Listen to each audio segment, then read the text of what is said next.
رضا محبوب یزدان.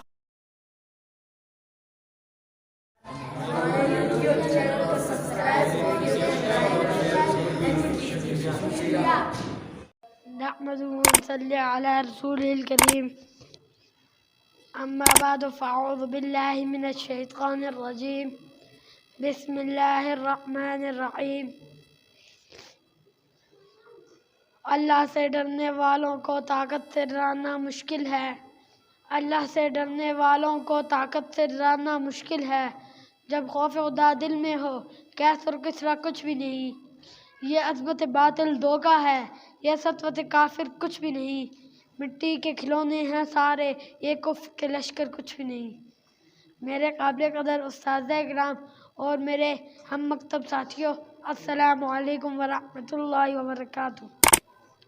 آج میں آپ حضرات کے سامنے جس موضوع پر آپ کی شائع کی اشارت کرنے لگا ہوں وہ ہے مسلمان مغلوب کیوں.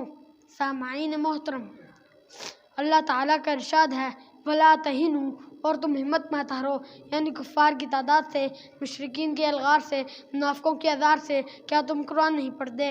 کم من فئۃ قلیلۃ غلبت فئۃ کثیرۃ بإذن اللہ.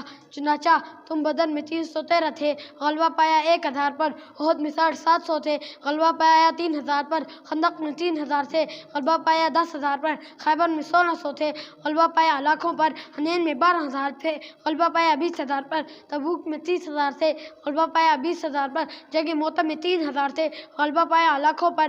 یرموک میں 60 تھے، غلبہ پایا 60000 پر. وَلَا تَهِنُوا، اور تم ہمت مت ہارو. وَلَا تَحْزَنُوا، اور پریشان مت ہو، یعنی کفار کی تلواروں سے، تیروں سے، نیزوں سے، گھوڑوں سے، کلاشکوفوں سے، راکٹوں سے، میزائلوں سے، بموں سے، لڑاکا طیاروں سے، ڈرون حملوں سے.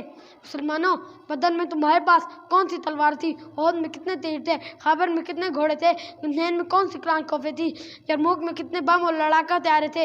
پھر بھی اے مسلمانوں، فتح و نصرت تمہیں ملتی رہی، لشکر طاغوت کو ہزیمت ہوتی رہی، نور حق چارسو پھیلتا رہا، ظلمات باطل مٹتا رہا، اسلام کا ڈنکا بجتا رہا. آخر اس وقت مسلمان غالب کیوں رہتے تھے؟ فتح و نصرت انہیں کیوں ملتی تھی؟ تو قرآن کہتا ہے وَأَنْتُمُ الْأَعْلَوْنَ إِن كُنتُم مُؤْمِنِينَ. ارے مسلمانوں، پوری کائنات میں تم ہی غالب رہو گے بشرطے کہ تمہارے اندر ایمان ہو. علامہ اقبال رحمۃ اللہ علیہ فرماتے ہیں تقدیر امم کیا ہے کوئی کہہ نہیں سکتا. تقدیر امم کیا ہے کوئی کہہ نہیں سکتا. مومن کی فراست کو کافی ہے اشارہ، اللہ کو پامردی مومن پہ بھروسہ، ابلیس کو یورپ کی مشینوں کا سہارا. جس سے چاہے سب سے رواں چل، یہ وادی بھی ہماری وہ صحرا بھی ہمارا. چنانچہ اس وقت مسلمانوں کے دل نور ایمان سے منور تھے، ان کے ہاتھوں میں توحید کی تلوار تھی، اخلاص کے تیر تھے، تحت نبی کے ایٹم بم تھے، وہ سنت نبی پر تو نمونہ تھے، سب سے بڑھ کر وہ عملی قرآن تھے.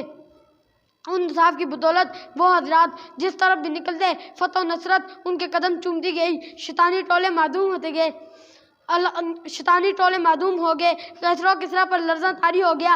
الغرض اسلام غالب اور کفر مغلوب ہو گیا. سامعین محترم، اس وقت امت مسلمہ بدترین مغلوبیت کا شکار ہے. مسلمانوں کا نہ ہی کوئی پرسان حال اور نہ ہی کوئی مددگار ہے. مادی اسباب کی کثرت کے باوجود مسلم قوم ذلیل و خوار ہے. مسلم ممالک باہم خلفشار ہے. مسلمانوں کے جان لینا کافروں کے لیے شاہوار ہے. سب سے بڑھ کر ہم قرآن و حدیث کا منکر و غدار ہے. حضور اکرم صلی اللہ علیہ وسلم نے ارشاد فرمایا آخری زمانے میں کفار مسلمانوں پر ایسے ٹوٹ پڑیں گے جیسے بھوکے دسترخوانوں پر. صحابہ نے عرض کیا یا رسول اللہ کیا ہم اس وقت تعداد میں کم ہو گئے؟ حضور اکرم صلی اللہ علیہ وسلم نے ارشاد فرمایا نہیں، بلکہ اس وقت مسلمان سمندر کی جھاگ کی طرح ہو گئے. تو صحابہ نے عرض کیا یا رسول اللہ مغلوبیت کی وجہ کیا ہوگی، سبب کیا ہوگا؟ تو حضور اکرم صلی اللہ علیہ وسلم نے فرمایا جہنم مرد کی ہوا مسلمانوں پہ پھوٹ پڑے گی.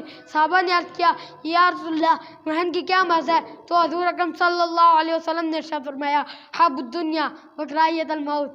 شاعر کہتا ہے جس دور پہ نازاں تھی دنیا، جس دور پہ نازاں تھی دنیا، اب ہم وہ زمانہ بھول گئے، اوروں کی کہانی یاد رہی، خود اپنا فسانہ بھول گئے. وہ ذکر عطی رحمت کا می کہتے ہیں جسے قرآن مبی، دنیا کے نغمے سیکھ لیے اقبا کا ترانہ بھول گئے، اغیار کا جادو چل بھی چکا، ہم ایک تماشا بن بھی چکے، اپنا تو مٹانا یاد رہا، باطل کو مٹانا بھول گئے۔ اذان تو اب بھی ہوتی ہے مسجد کی فضاؤں میں، اذان تو اب بھی ہوتی ہے مسجد کی فضاؤں میں، جس ضرب سے دل ہل جاتے تھے وہ ضرب لگانا بھول گئے۔ وآخر دعوانا ان الحمد للہ رب العالمین۔